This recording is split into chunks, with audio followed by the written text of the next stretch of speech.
महात्मा भर्तृहरि ने कहा है, यावत् स्वस्थमिदं कलेवर गृहं यावच्च दूरे जरा यावच्चेन्द्रिय शक्तिरप्रतिहता यावत् क्षयो नायुषः आत्मा श्रेयसि तावदेव विदुषा कार्यः प्रयत्नो महान् प्रोद्दीप्ते भवनेत कूपखननं प्रत्युद्यमः कीदृशः। जब तक यह शरीर स्वस्थ है, चलने फिरने के लायक है, कुछ करने के लायक है, तब तक में अपना परम कल्याण कर लो।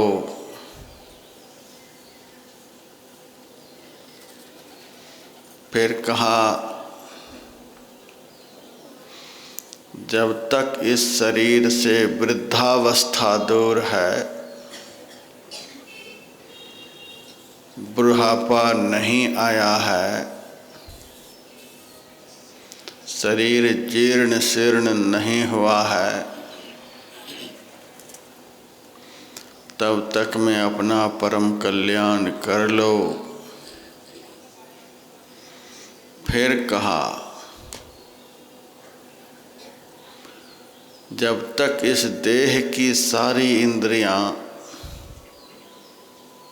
कुछ करने के लायक हैं, आँख में देखने की शक्ति, कान में सुनने की शक्ति, पैर में चलने की शक्ति, हाथ में सेवा करने की शक्ति,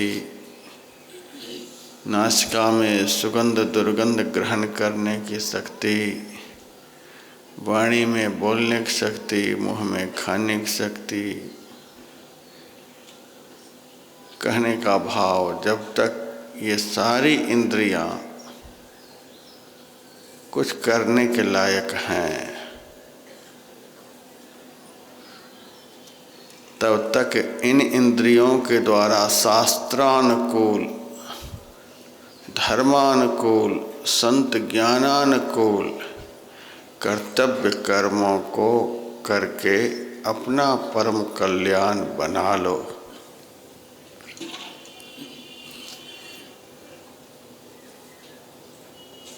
अब आखिर में वे कहते हैं,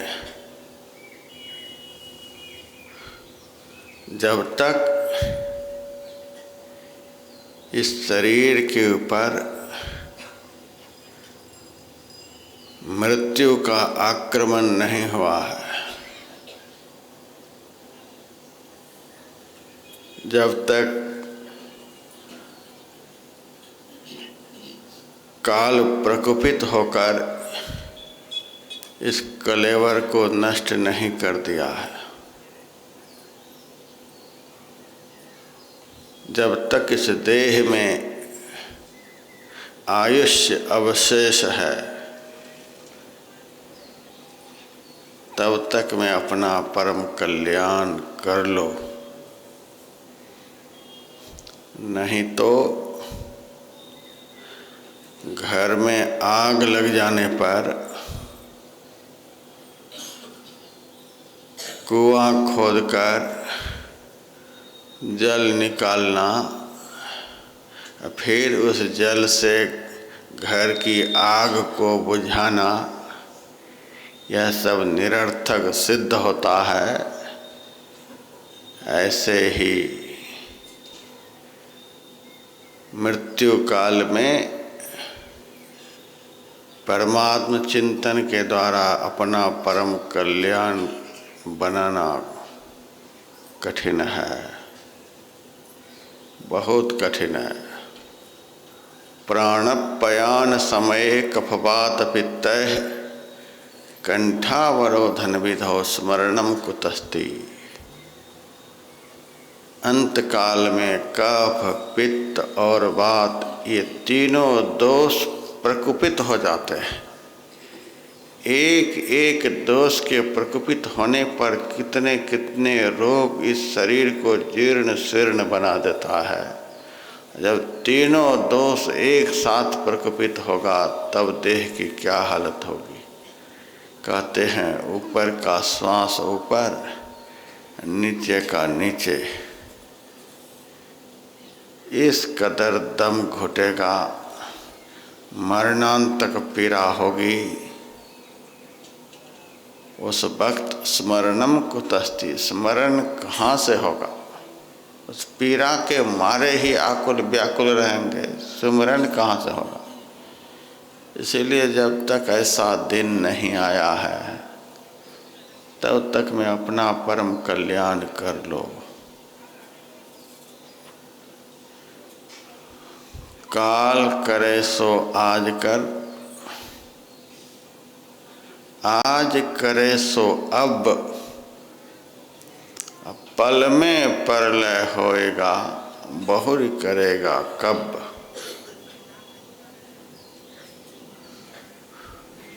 जो काम अभी करने का है उसको कल पर नहीं टालो। कल आएगा कि नहीं आएगा कोई ठिकाना नहीं। धर्मराज युधिष्ठिर के पास एक ब्राह्मण गए, कुछ मांगने के ख्याल से गए।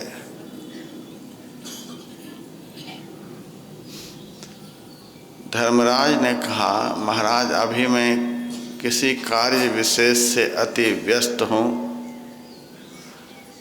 कल आप आ जाइएगा।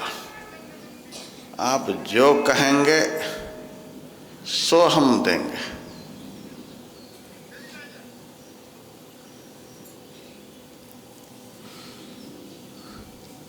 ब्राह्मण देवता उदास मुह वहाँ से वापस हुए। दरवाजे पर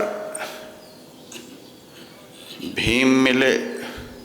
उन्होंने देखा ब्राह्मण का मुंह बड़ा उदास है, लगता है कुछ मिला नहीं। पूछा ब्राह्मण देवता आप बड़े उदास लगते हो, कुछ मिला नहीं क्या। उन्होंने कहा कुछ नहीं मिला। महाराज ने कहा अभी मैं व्यस्त हूँ, कल आ जाना। भीम ने कहा थोड़ा ठहरो। और वे विजय का नगाड़ा जोर जोर से बजाने लगे। यह आवाज़ गई धर्मराज के कान में, बाहर निकल कर आए।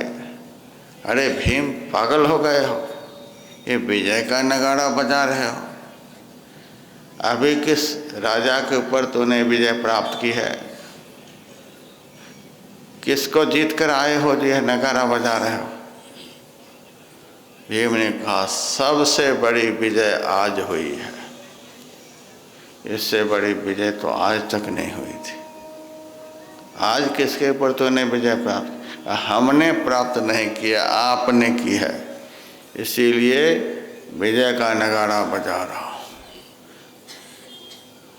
धर्मराज ने कहा अभी तो हम घर से भी नहीं निकले और तुम कह रहे हो आपकी विजय है,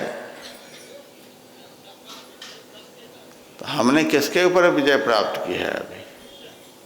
भीम ने कहा सबसे बड़ा बलवान काल है, काल बड़ा बलवान साधो, काल बड़ा बलवान रे, किसी को नहीं छोड़ता है।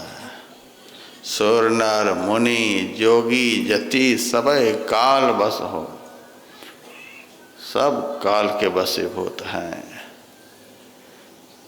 जिस काल के बस में सब हैं उस काल के ऊपर आपने विजय प्राप्त कर ली। अरे उसके ऊपर हमने कब विजय प्राप्त, अभी अभी तो आपने ब्राह्मण देवता से कहा कि कल आकर के भिक्षा ले जाना, एक क्षण का तो महाराज ठिकाना नहीं। और आपने कल के लिए कहा, काल के ऊपर विजय प्राप्त है तभी तो आपने कहा। तब धर्मराज को बात समझ में आई, तो ठीक कहता है, बुलाओ ब्राह्मण देवता को। ब्राह्मण देवता को बुलाया गया, जो कुछ भी मांगा धर्मराज ने देकर वापस किया। कहने का भाव,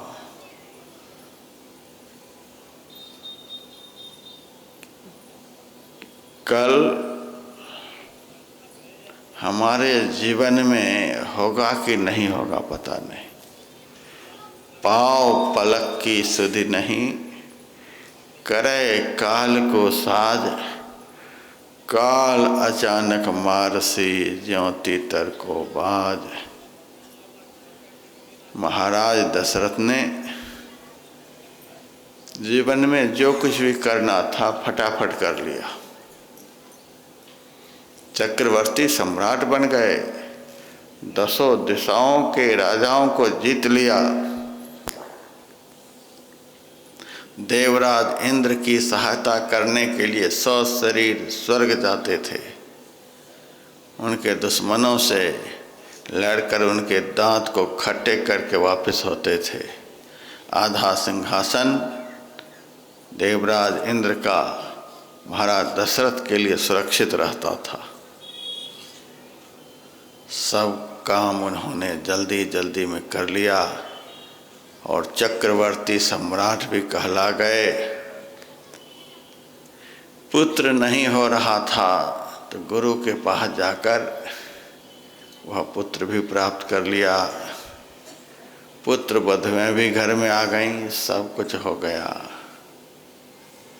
लेकिन जीवन का सबसे महत्वपूर्ण कार्य जो था, हृदय रूपी सिंहासन पर परमात्मा रूपी राम को पधराकर अपने जीवन और जन्म को सफल बना लेना, यह जीवन का सबसे महान उद्देश्य है। सब कुछ किया, यही नहीं किया, कुछ नहीं किया। सब कुछ नहीं किया, यही कर लिया, सब कुछ कर लिया। इतना यह महान कार्य है। माता के गर्भ से यही करने के लिए शर्त करके परमात्मा से बाहर निकले हैं कि आप हमें बाहर निकाल दोगे तो हम आपका इतना भजन करेंगे, इतना भजन करेंगे कि दोबारा इस कष्ट में आना नहीं पड़े। और किसी कार्य के लिए हमने भगवान से शर्त नहीं किया है कि हम फैक्ट्री लगाएंगे, कंपनी खोलेंगे, इलेक्शन लड़ेंगे, यह सब कहकर नहीं आए हैं। भगवत भजन के द्वारा जन्म मरण के चक्र को सदा सदा के लिए समाप्त कर देना है, यही शर्त किए हैं। और इसी काम में लोग देर लगाते हैं। महाराज दशरथ ने सब काम जल्दी जल्दी में पूरा कर लिया, लेकिन जीवन का सबसे महत्वपूर्ण काम जो था राम को सिंहासन पर बिठाना, इसको कल पर टाल दिया। तपस्या के बल से निर्गुण निराकार ब्रह्म को उन्होंने साकार बना लिया। ऐसे तपस्वी, ऐसे महापुरुष के जीवन में भी कल नहीं आया।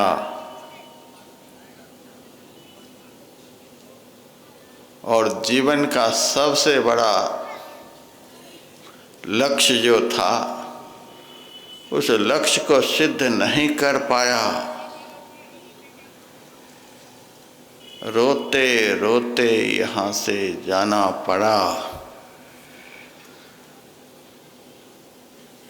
जब इतने बड़े महापुरुष, इतने बड़े बलवान, तपस्वी, विद्वान, गुणवान महापुरुष के जीवन में भी कल नहीं आया, हम लोग अच्छा करेंगे, अच्छा करेंगे। खाने के लिए यह नहीं कहते कि अच्छा आज नहीं खाए तो कल खा लेंगे, आज बाथरूम नहीं गए तो कल चले जाएंगे। दुनिया के कामों के लिए यह नहीं कि कल कर लेंगे, लेकिन भगवान का भजन करना ही इतना आदमी ने सहज समझ लिया है, इतना साधारण कार्य जिसको समझ लिया है कि कल करेंगे, कभी कर लेंगे। महाराज दशरथ के जीवन में भी कल नहीं आया। रातों रात सब किए कराए पर पानी फिर गया, सारा वातावरण बदल गया, पता भी नहीं चला। सारी तैयारियां राज्याभिषेक की कर ली, अब कोई कार्य बाकी बचा नहीं है। अब सुबह होते ही ब्राह्मणों को बुलाकर स्वस्ति वाचन कराना है और राम को सिंहासन पर बिठाना है। इतना ही काम अवशेष छोड़कर, इसको भी कर ही लेते तो बढ़िया होता। इतना काम को अवशेष छोड़कर महाराज आ गए अपनी मलिन वासना को मिटाने के लिए कैकेयी के पास।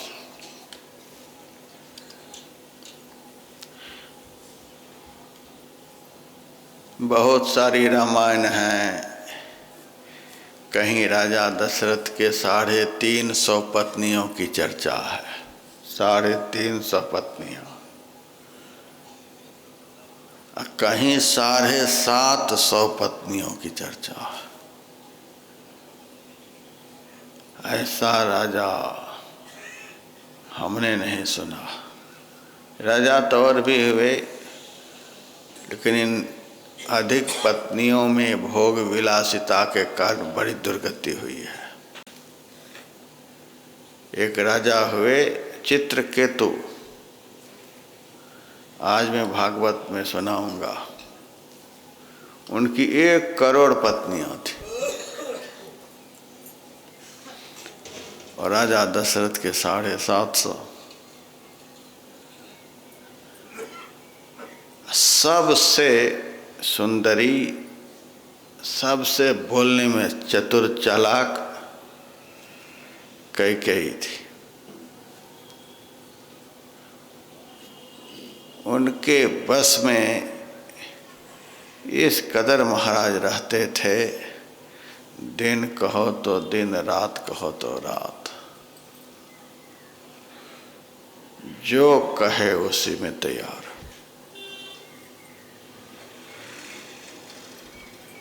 बुद्धि पर कैसा पत्थर पड़ा।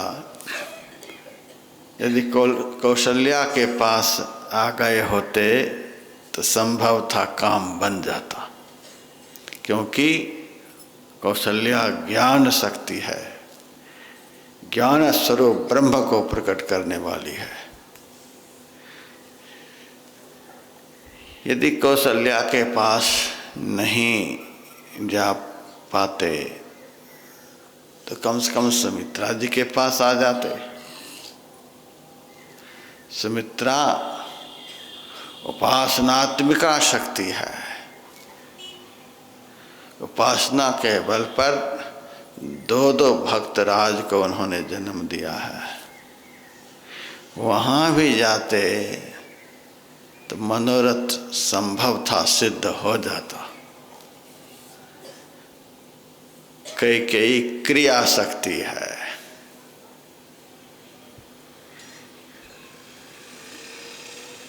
इंद्रियों के द्वारा क्रिया होती है।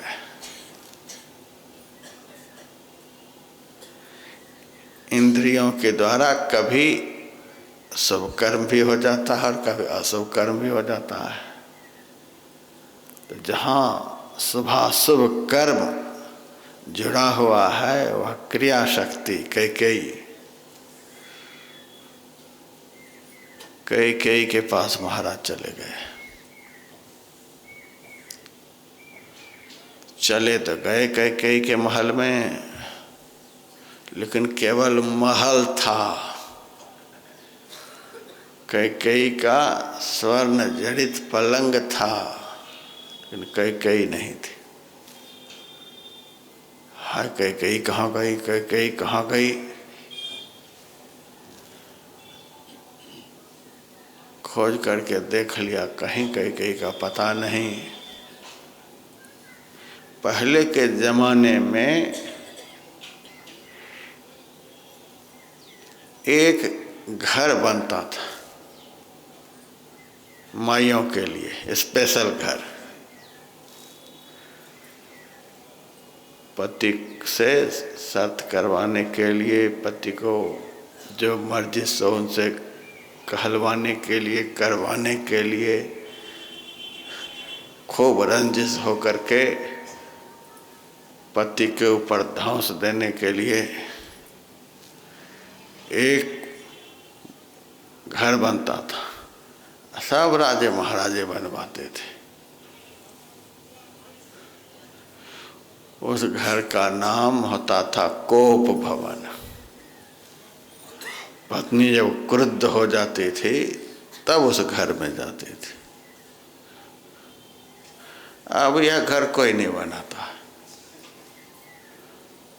देवता का घर, देवी का घर, भगवान का घर, अपने लिए घर, बेटा के लिए घर, सब इसके लिए कोई घर नहीं बनवाता। कोप भवन। अब काहे के लिए कोप भवन बनाएंगे? तो हर समय कोप में ही रहते हैं।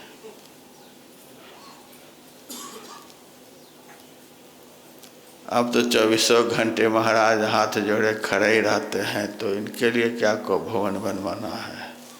तो दासम दास हरदम है ही। पहले के राजे महाराजे इतने दासम दास नहीं होते थे, कभी कभी ऐसा होता था।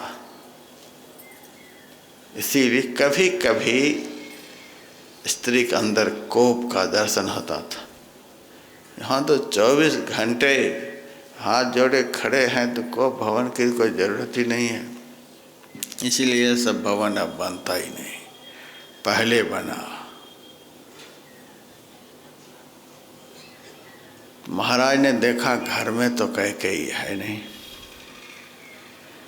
इधर उधर झांक भी लिया, सुमित्रा के भवन को झांका, कौशल्या के भवन को झांका।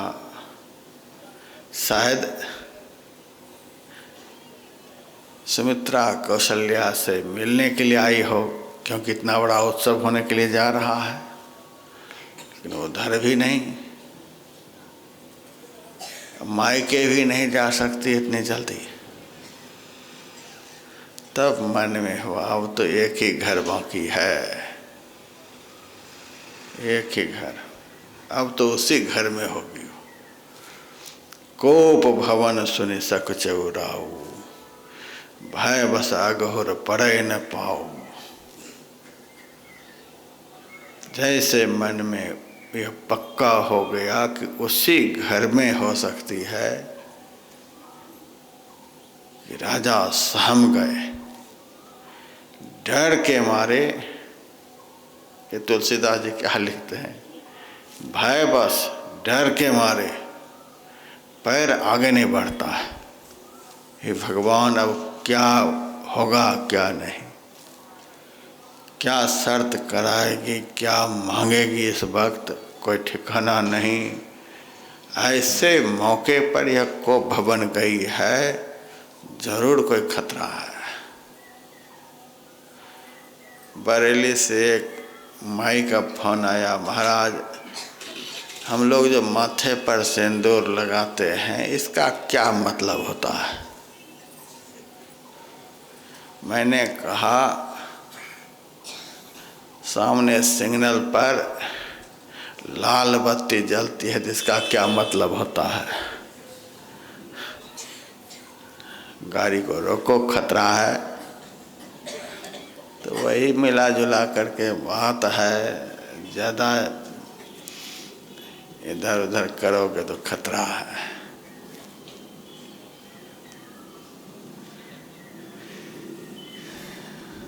तो भय बस अगहुर परे न पाओ, डर के मारे पैर आगे नहीं बढ़ रहा है।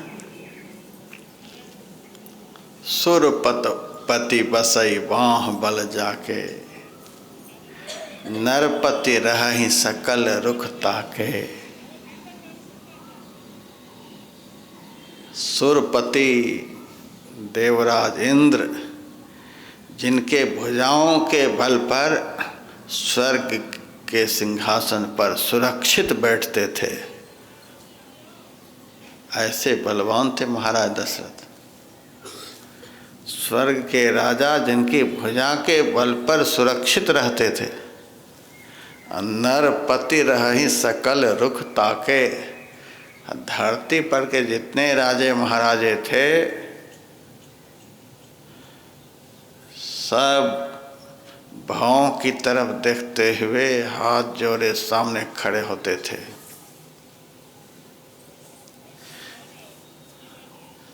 दिग्विजय के समय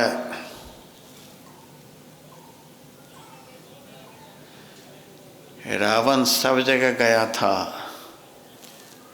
लेकिन अयोध्या में पैर रखने की हिम्मत नहीं हुई थी। इतने बड़े थे महाराज दशरथ। महाराज रघु ने आया तो था अयोध्या, एक साधारण बाण ऐसा मारा रावण को, अयोध्या से उठा करके लंका में फेंक दिया। तब से डर के मारे रावण सब जगह तो जाता था, लेकिन अयोध्या नहीं जाता। जिस अयोध्या के राजा के एक साधारण बाण से हम कहाँ से कहाँ आ गए, उनसे लड़ने में तो बात बन नहीं सकती है। इसीलिए धरती पर के सारे राजे महाराजे नरपति सकल रहहि रुख ताके। इतना बल, इतना सामर्थ्य। सो सुनी तिय रिस गयो सुखाई, मानहु काम प्रताप बढ़ाई। देखहु काम प्रताप बढ़ाई। वे अपनी पत्नी को क्रुद्ध जानकर, सुनकर वो कुपित होकर के गई हैं, सूख गए। तुलसीदास जी कहते हैं यह काम विकार की प्रबलता है। एक एक विकार ऐसे बलवान हैं कि दुनिया के सारे बलवानों को 1 मिनट में धराशायी कर सकते हैं। प्रहलाद जी ने हिरण्यकश्यपु से कहा था, पिताजी आप अपने को बहुत बड़े बलवान समझते हो, हम त्रिलोकी के राजा हैं, सारी दुनिया हमारे वश में है। लेकिन नहीं नहीं, यह तुम्हारा झूठा अभिमान है। तुम्हारे भीतर ही 6 ऐसे महान शत्रु बैठे हुए हैं जिनमें से एक से भी टक्कर लेना बहुत मुश्किल है। काम, क्रोध, लोभ, मोह, मद और मात्सर्य। आचार्य शंकर से शिष्यों ने पूछा था, हे आचार्य, शत्रुओं में सबसे बड़ा शत्रु कौन है? शत्रु और महाशत्रु तमोस्त को वा। उन्होंने कहा काम, सकोपा, नृत्य, लोभ, तृष्णा। ये काम, क्रोध आदि के विकार ही शत्रुओं में सबसे बड़ा शत्रु है। भगवान श्री कृष्ण ने कहीं भी अर्जुन से यह नहीं कहा कि दुर्योधन बहुत बड़ा बलवान है, भीष्म बहुत बड़ा बलवान है, द्रोणाचार्य बहुत बड़ा बलवान है, भूरिश्रवा भगदत्त बहुत बड़ा बलवान है। धरती पर के किसी भी बलवानों को भगवान ने बड़ा बलवान नहीं बताया। भगवान किसको बड़ा बलवान कह रहे हैं? पढ़िए आप गीता। काम एष क्रोध एष रजोगुण समुद्भव महासनो महापापमा विद्धि निमिह वैरिणाम। जीव का सबसे बड़ा शत्रु काम और क्रोध है। इसको जीतो। यह बहुत भूखा है, महापापी है। महासनो महापापमा, बहुत भूखा, कभी इसका पेट भरता ही नहीं। बड़ा पापी भी है, पाप करना कभी छोड़ता नहीं।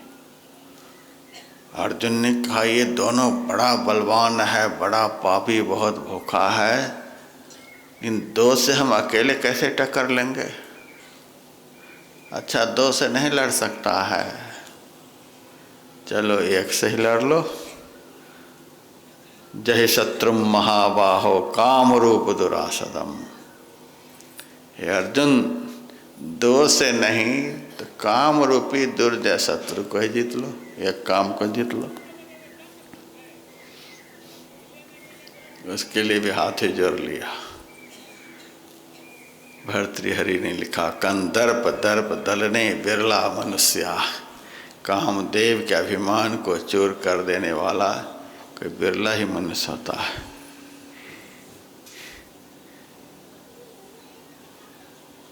पुराणों में जितने भी महापुरुषों की चर्चा आती है, एक शिव जी के सामने ही वह स्वाहा हुआ है। तब शिव तीसर नयन उघारा, अचितवत काम भयो जरी छारा। बाकी को तो स्वाहा करके छोड़ा है। देखो काम प्रताप बराई। फिर कहते हैं, सूल कुलिस असी अगवनी हारे, ते रतिनाथ समनसर मारे। ऐसा वज्रवत कठोर शरीर था महाराज दशरथ का। कोई शूल का प्रहार करता था, त्रिशूल मारता था, कोई वज्र फेंकता था शरीर पर, कोई तीक्ष्ण तलवार का प्रहार करता था शरीर पर, तो चमड़े पर जरा भी खरोंच भी नहीं आती थी। वज्र शरीर से टकरा करके नीचे गिर जाता था, तलवार नीचे गिर जाती थी, त्रिशूल नीचे गिर जाता था, किसी हथियार का असर नहीं होता था। इतना वज्रवत कठोर शरीर। ऐसे महाराज को कामदेव ने फूल के बाण से मारकर घायल कर दिया। ते रतिनाथ सुमन सर मारे। कामदेव के 5 बाण हैं।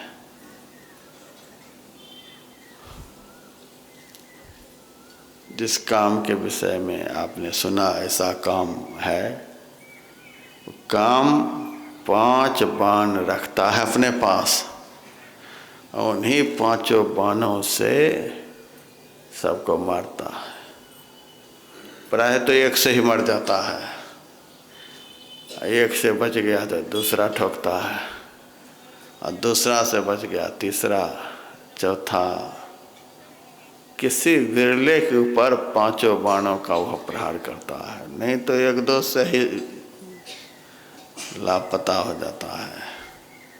उन्मादनस्तापनश्च शोखनस्तंभनस्तथा सम्मोहनश्च कामस्य 5 बाणाः प्रकृतिता। अमर कोश में लिखा हुआ है। उन्मादन पहला बाण है।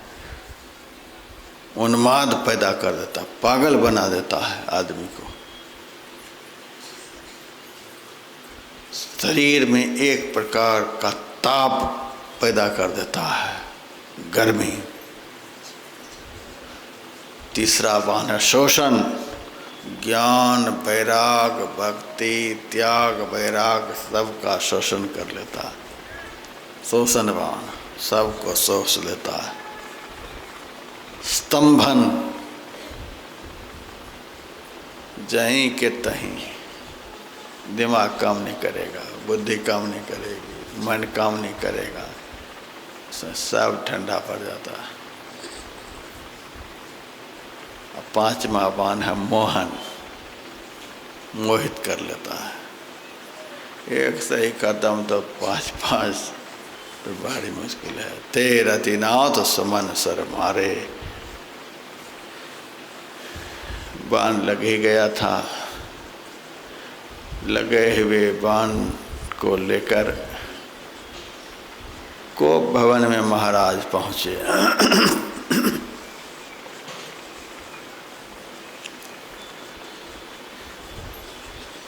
महाराज बैठे हैं चरण के पास।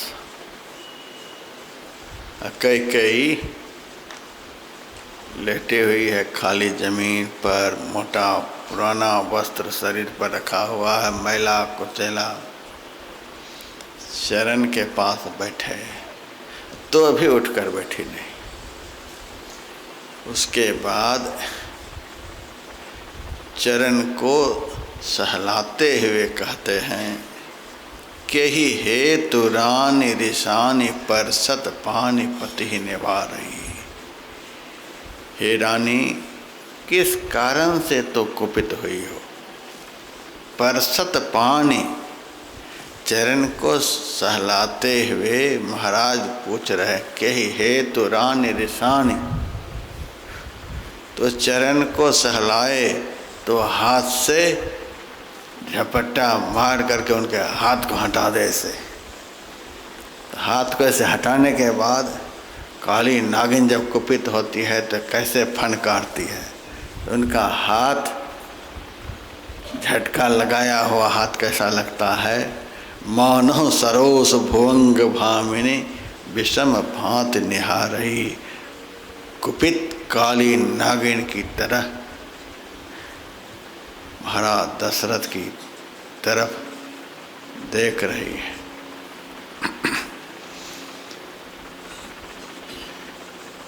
सर्प और सर्पिनी दोनों के पास दो जीभें होती हैं। सबके पास एक एक जीभ। सांप को, सर्पिनी को दो जीभ होती है। कई रूपी काली नागिन की दो जीभें कौन सी हैं? हाथ जैसे झटक दिया है, उस हाथ की आकृति को कुपित नागिन बतला दिया। ऐसे जो हाथ है अब काटने के लिए तैयार है, सावधान हो जाओ। तो दो जीभें, दो वासना रसना दसन बर मरम ठाहुर देखई। दो वासना जो उसके मन में है,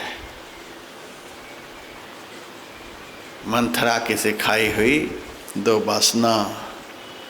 एक वासना मेरा बेटा राजा बन जाए, और दूसरी वासना जो है राम जंगल चला जाए। ये ही दो वासना कई रूपी काली नागिन की दो जीभें हैं। सांप देखता है कि कहाँ पर प्रहार करूं जो तुरंत खत्म हो जाए। सर्पिनी भी ऐसे ही चाहते हैं। तो कहाँ पर प्रहार करना चाहती है? मरम ठाहरु देखई, मर्म स्थान। शरीर में कहीं भी बाण लग जाए तो आदमी एक बार बच सकता है, लेकिन मर्म स्थान कहते हैं हृदय को, वहाँ बाण लग जाने के बाद आदमी मरता ही है, बच नहीं सकता।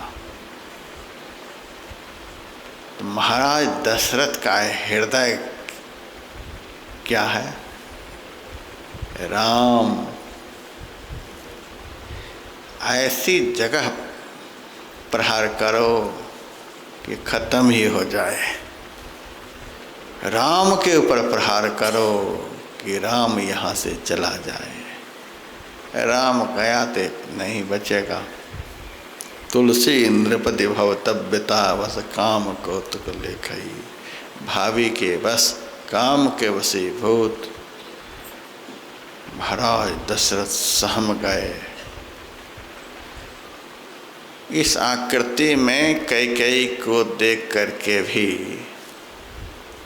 मनाने का प्रयास कर रहे हैं। बार बार कहराऊ, सुमुखी सुलोचनी पिकबैनी, कारण मोह सुनाओ गजगामिनी निज कोप कर। बारंबार समझा रहे हैं, कह रहे हैं, हे सुंदर मुख वाली, आज तक तुम्हारे मुंह से कोई कठोर वचन निकला ही नहीं। अब तक तूने किसी में कोई बुराई देखी ही नहीं, इसीलिए सुलोचनी कहा। और पिकबैनी, कोयल के समान कोमल वचन बोलने वाली। कारण मोह सुनाओ, वह कारण तो बताओ जिस कारण से तुम्हारे मन में इतना बड़ा क्रोध उत्पन्न हुआ है। यदि किसी राजा ने कुछ कहा है तो उस राजा का नाम बताओ, अभी उसको प्राण दंड की सजा देंगे। कहो किस राजा को मैं राज से बाहर निकाल दूं, सामर्थ्य तो था ही। यदि किसी राजा से तुमको प्रेम है, नाम बताओ, उसको मैं यहाँ ले आऊं।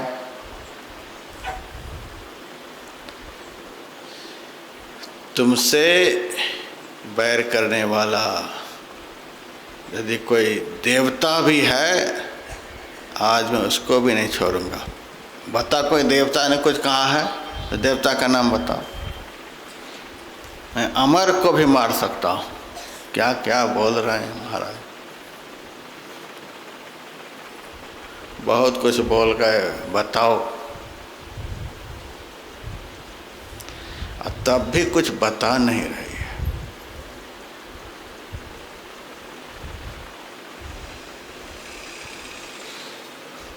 जब बारंबार महाराज दशरथ ने कहा, बताओ क्यों कुपित हुई हो, बताओ बताओ, तब कहती है, क्या आपको बताऊं, आप सुनने वाले तो हो नहीं।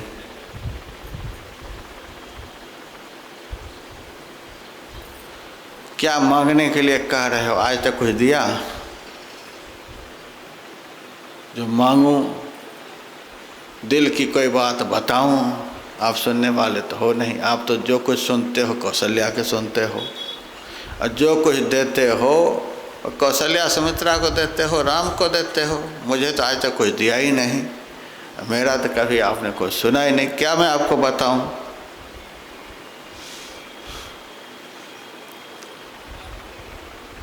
आपके यहाँ मेरा 2 वरदान धरोहर के रूप में है, लेकिन मुझे संदेह है कि आप वह मुझे दोगे कि नहीं दोगे। कितने हजार वर्ष बीत गए इस 2 वरदान को, आपके मन में कभी हुआ कि कैकेयी का धरोहर मैं दे दूं, वापस करूं? आज तक मन में हुआ? महाराज दशरथ ने कहा, तो मांगी कहाँ? मैं नहीं मांगी तो आपका भी तो कुछ धर्म बनता है। आप बताते, तुम्हारा धरोहर है, लो। आप देते, मैं नहीं लेती, तब कोई बात। हमें तो आज बड़ा संदेह है कि मेरा वह धरोहर भी आप दोगे कि नहीं दोगे। उसी वक्त रोष में आकर के जल्दी जल्दी महाराज दशरथ बोल गए, रघुकुल रीत सदा चली आई, प्राण जाय वर वचन न जाई। ये रघुवंश की मर्यादा है, नियम है कि प्राण चला जाए पर वचन नहीं जाता है। मांगो,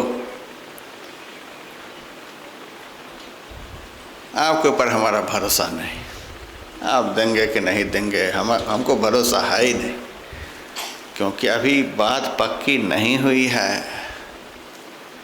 कह तो दिया है कि प्राण चला जाएगा, वचन नहीं। मांगो, मैं दे दूंगा। कोटि कुटिल मनि गुरु पढ़ाई, करोड़ों कुटिलों की शिरोमणि मंथरा की पढ़ाई हुई वह शिष्या थी। जल्दी काबू आने वाली नहीं।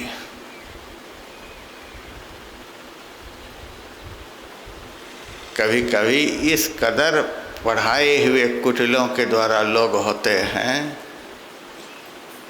हम समझाते हैं तो हमारी बात को नहीं समझता। ऐसे ऐसे आदमी हमारे समझाने पर नहीं समझता, इस कदर समझाया हुआ होता है। तो उसी तरह से मंथरा की समझाई हुई वह कैकेयी थी। राजा ने मन में सोचा, यह भी कह दिया, रघुकुल रीत सदा चली आई, प्राण जाए बरु बचरण जाई। अब क्या कहने से खुश होगी। तब राजा ने राम की सौगंध खा ली।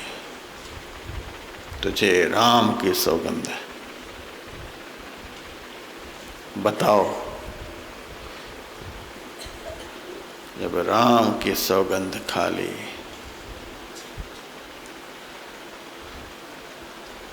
तब कैकेयी खुश होती है। अब बात बन जाएगी। सुनहु प्राण प्रिय भावत जी का, देहु एक बर भर तहि टीका। पहला वरदान जो मुझे बहुत अच्छा लग रहा है वह यह है, कल जिस सिंहासन पर आप राम को पधराना चाहते हो, जो गादी राम को देना चाहते हो, वह गादी भरत को मिले, वह सिंहासन भरत को प्राप्त हो। राज तिलक भरत के माथे पर लगना चाहिए।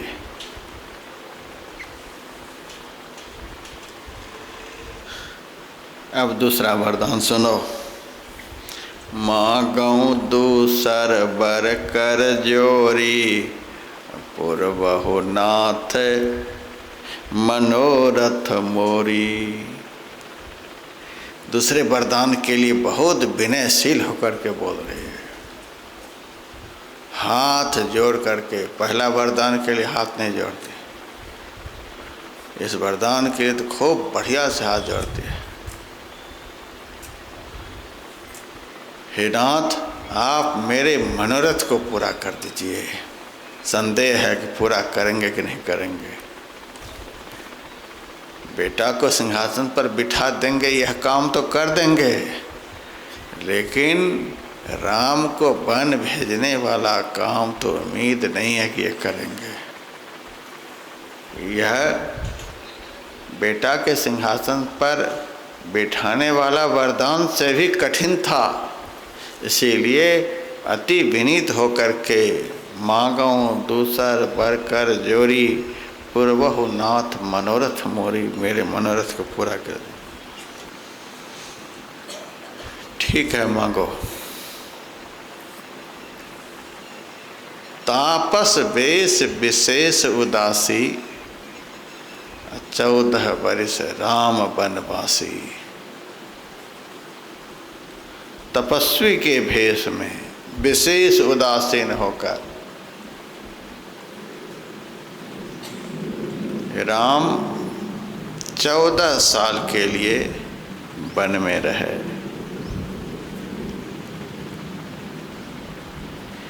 यह वरदान सुनते ही राजा मूर्छित होकर के, पहले तो मूर्छित होकर कैकेयी पड़ी हुई थी, इस वरदान को सुनते ही महाराज दशरथ मूर्छित होकर के कोप भवन में पड़ गए। अब इनको कौन मनाए, ये मूर्छित होकर के पड़ गए। इस वचन को सहन नहीं कर सके। भरत सिंहासन पर बैठे, इससे तो मूर्छित नहीं हुए, लेकिन राम वन चले जाएं यह बर्दाश्त नहीं हुआ, मूर्छित हो गए। राम से महाराज दशरथ को कितना प्रेम था।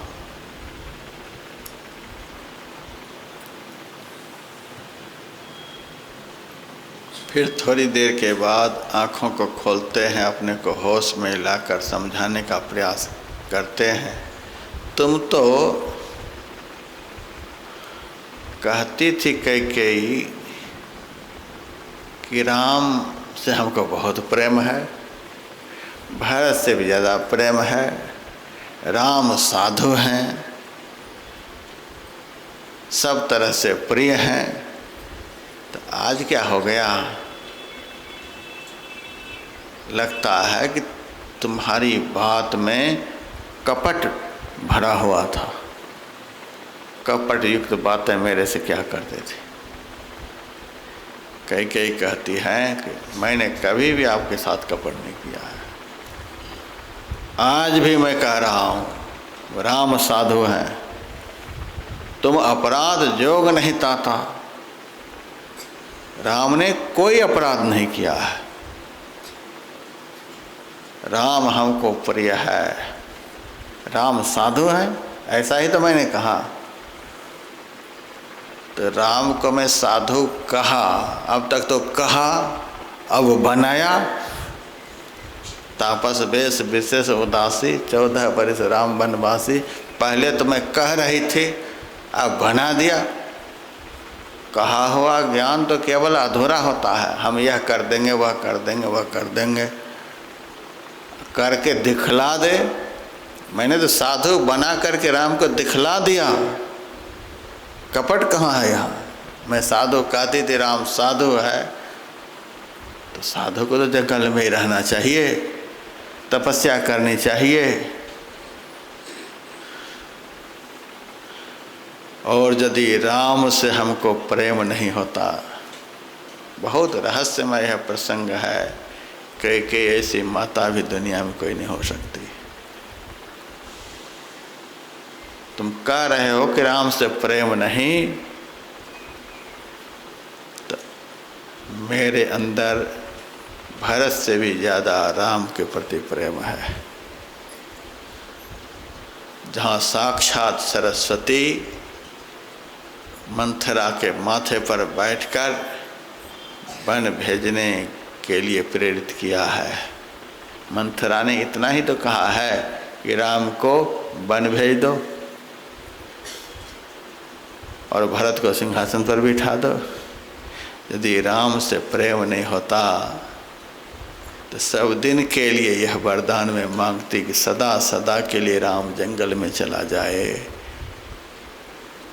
मैंने उस निर्वासन को, उम्र कैद को घटा करके 14 साल पर बिना प्रेम कैसा किया है?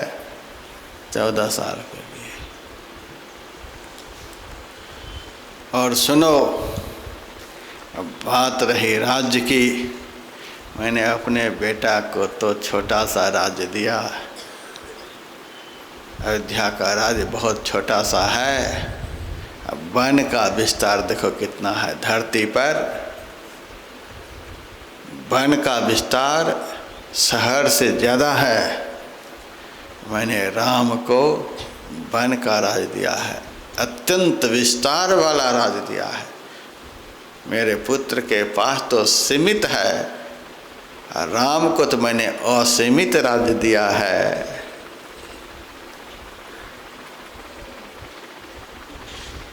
तो अभी भी मेरा राम के प्रति प्रेम है। आप रोवो नहीं। यदि इसी तरह से रोना था, बिलखना था, कपट करना था, तो मांगने के लिए क्यों कह रहे थे? मैं कह रही हूँ, प्रातः काल होते ही मुनि का वेश धारण करके राम यदि वन को नहीं गए तो आपका कलंक कभी भी नहीं मिटेगा। ऐसे वंश में आपका जन्म हुआ है कि जिस वंश के महाराज हरिश्चंद्र वाणी को सत्य करने के लिए डोम के हाथ बिक गए। महाराज दिलीप, महाराज सगर, महाराज रघु, महाराज शिवी, एक से एक राजे महाराजे इस वंश में हुए जिन्होंने सत्य की रक्षा के लिए कितना संकट को सहा है। आप ही एकमात्र ऐसे राजा बनोगे जो कलंक की टीका लगा करके दुनिया से जाओगे। ऐसे वंश में आपका जन्म हुआ है। प्रातःकाल होते ही यदि साधु का वेश धारण कर राम वन को नहीं गया, इस वंश की कीर्ति को आप कलंकित करेंगे और कैकेयी का प्राण नहीं रहेगा। आपको कलंक, कैकेयी का प्राण त्याग। या तो वरदान दो या तो ऐसा करो।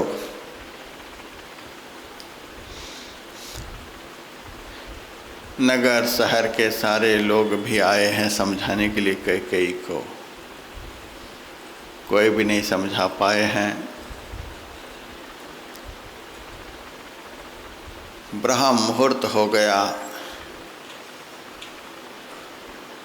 सुमंत जी मन ही मन सोच रहे हैं, सब दिन महाराज दशरथ ब्रह्म मुहूर्त में ही स्नान वगैरह करके पूजा पाठ करके दरबार में आ जाया करते थे। आज क्या बात है, इतनी बड़ी तैयारी है, सवेरा होने के लिए जा रहा है, महाराज आ नहीं रहे हैं।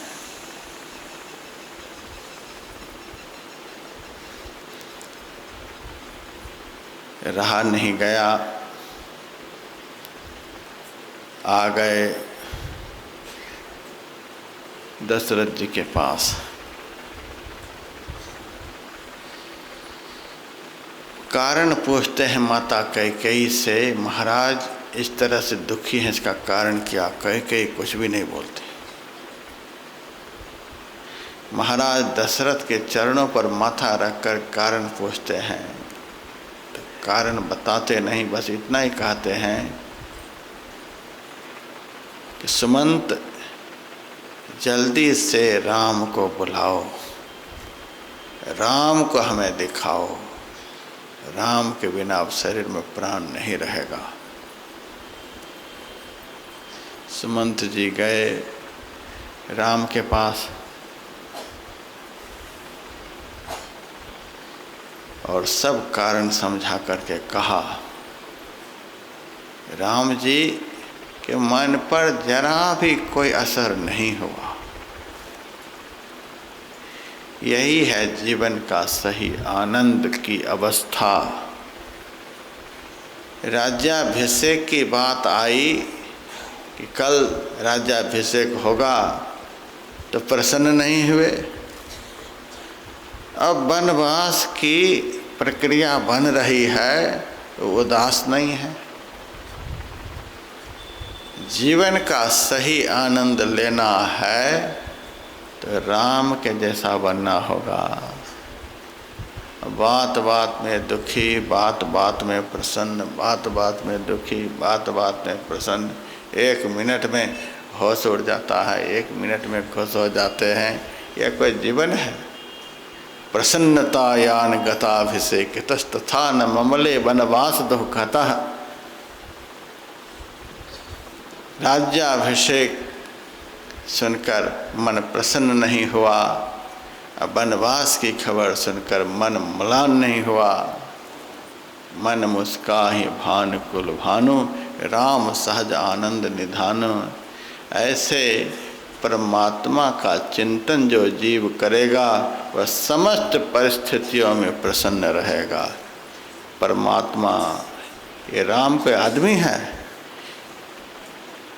कथानक के रूप में कठिन विषय को समझाने का संतों ने प्रयास किया है। मैंने रोज आपको समझाया है, प्रथम दिन से ही समझा रहा हूँ कि राम कथा का आरंभ ही राम से शुरू हुआ है। महाराज भरद्वाज मुनि याज्ञवल्क्य जी से पूछ रहे हैं कि राम कौन, राम कौन। सती जी पूछ रही हैं महाराज शिव से राम कौन। पार्वती जी पूछ रही हैं राम कौन। इसी की व्याख्या हो रही है। राम कौन सो समझ लो। राम इसी को कहते हैं, परमात्मा इसी को कहते हैं जिनके अंदर न कभी दुख होता है न सुख होता है, जो दुख सुख से परे हैं, सदैव आनंद की अवस्था में रहते हैं। आनंद की अवस्था ही जिनके जीवन का मूलभूत स्रोत है, वही राम है जो सदैव आनंद में। राम सहज आनंद निधानो, जो आनंद के साथ रहते हैं उसी को राम कहते हैं, परमात्मा कहते हैं। उसी राम का चरित्र तुलसीदास जी ने कथा के रूप में सुनाया है। थोड़ा सा रोचक हो जाए, सरस हो जाए। यदि जीवन का सहज आनंद प्राप्त करना चाहते हो तो राम में मन को लगाओ। जैसे में मन को लगाओगे वे जैसे हैं वैसा बन जाओगे। राम में मन को लगाओगे तो राम जैसे सहज आनंद के रूप हैं वैसे ही सहज आनंद को प्राप्त कर लोगे। दोनों परिस्थितियों में बराबर आनंद है, कोई फर्क नहीं पड़ा। महाराज सुमंत जी के कहने पर भगवान श्री राम दशरथ जी के पास आए, चरणों पर माथा रखकर प्रणाम करते हैं। राम को हृदय से लगा करके मन ही मन मनोरथ करते हैं। हे सूर्य भगवान, जिन राम के जन्मोत्सव काल में आप इतने आनंदित हुए थे कि 1 महीना का दिन हो गया, आपका रथ आगे बढ़ा नहीं, आप बड़े आनंदित थे। वे ही राम आज यहाँ से बन को जाएंगे तो आपका सारा आनंद एक ही क्षण में रफ्फू चक्कर हो जाएगा। इसीलिए आपसे हमारी प्रार्थना है, आज आप उगना ही नहीं। आप जब उग जाओगे तो दिन हो जाएगा। दिन होने पर कैकेयी का यह वरदान लागू होगा कि राम वन को जाएगा। कल सूर्योदय होगा ही नहीं तो कल होगा ही नहीं। कल यदि नहीं हुआ तो आपको दुख होगा ही नहीं। तो आपसे बारंबार हम प्रार्थना करते हैं, आप उगना ही नहीं। आज शिव जी से प्रार्थना कर रहे हैं, गणेश जी से प्रार्थना कर रहे हैं, महाराज यदि मन वचन कर्म से आपकी आराधना उपासना मैंने की है, आप हमारे राम की मति को ऐसा फेर दो वे हमारी बात को माने नहीं। राजा दशरथ को राम पर कितना भरोसा है, हमारी बात को माने बगैर वे रहेंगे नहीं। देवी देवता को मना रहे हैं कि आप इनकी बुद्धि को फेर दें कि हमारी बात को माने नहीं। ऐसा बेटा दुनिया में मिलेगा कहीं? जिनकी मति को, जिनकी पितृ भक्ति को खत्म करने के लिए किसी देवी देवताओं में कोई सामर्थ्य नहीं, कोई नहीं राम की मति को बदल सके। बारंबार प्रार्थना कर रहे हैं। पिताजी, किस बात से आप इतने दुखी हैं? आप क्यों इस कदर रो रहे हैं, इतने परेशान हैं? इस दुख का कारण आप मुझे बताते क्यों नहीं हैं? अब बताने की हिम्मत नहीं होती है। तुम जंगल चले जाओ, मैंने ऐसा वरदान दिया है। कैकेयी बोल उठती है, ये कभी भी नहीं बताएंगे। औरतों की तरह रोने की आदत हो गई है इनको, ये नहीं बताएंगे, मैं बता रही हूँ। इनके यहाँ धरोहर के रूप में मेरा 2 वरदान था। इन्होंने मांगने के लिए मेरे से कहा, मुझे जो अच्छा लगा सो मांग लिया। इसी बात से दुखी हैं। अब आप जानो, यदि पिता के कलंक को समाप्त करना है, इनको कलंकित जीवन आप नहीं चाहते कि जिए, तो प्रातः काल होते ही, सूर्योदय होते ही आप जंगल जाओ। और यदि चाहते हो ये रघुवंश में कलंकित होकर के रहे तो आप आराम से रहो। और हम क्या कह सकते हैं?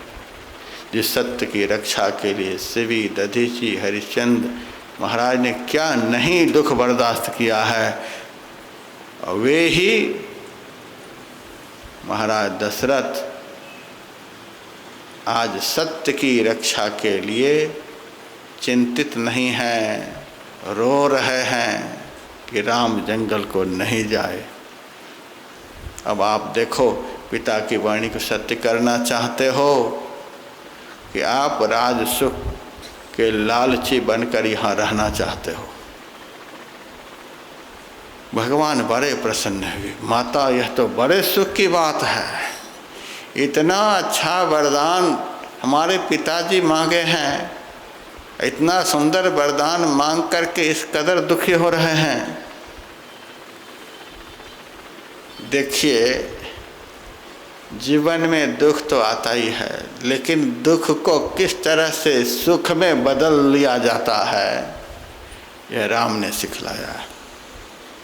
दुख तो यहाँ आएगा ही, दुखालयम अशाश्वतम, यह शाश्वत दुख का घर संसार है, यहाँ तो आएगा ही। यह जीवन रूपी नदी दुख सुख रूपी दो तटों से टकराती हुई बहती चली जा रही है, कभी जीवन में दुख कभी सुख। तो यदि जीवन में दुख आ जाए, निश्चित है आना, तो इस दुखमय जीवन को सुखमय कैसे बनाया जाता है, यह राम ने सिखलाया। राम की कथा को सुनो, दुख प्रभावित नहीं करेगा। देखिए दुख को कैसे सुख में बदल रहे हैं।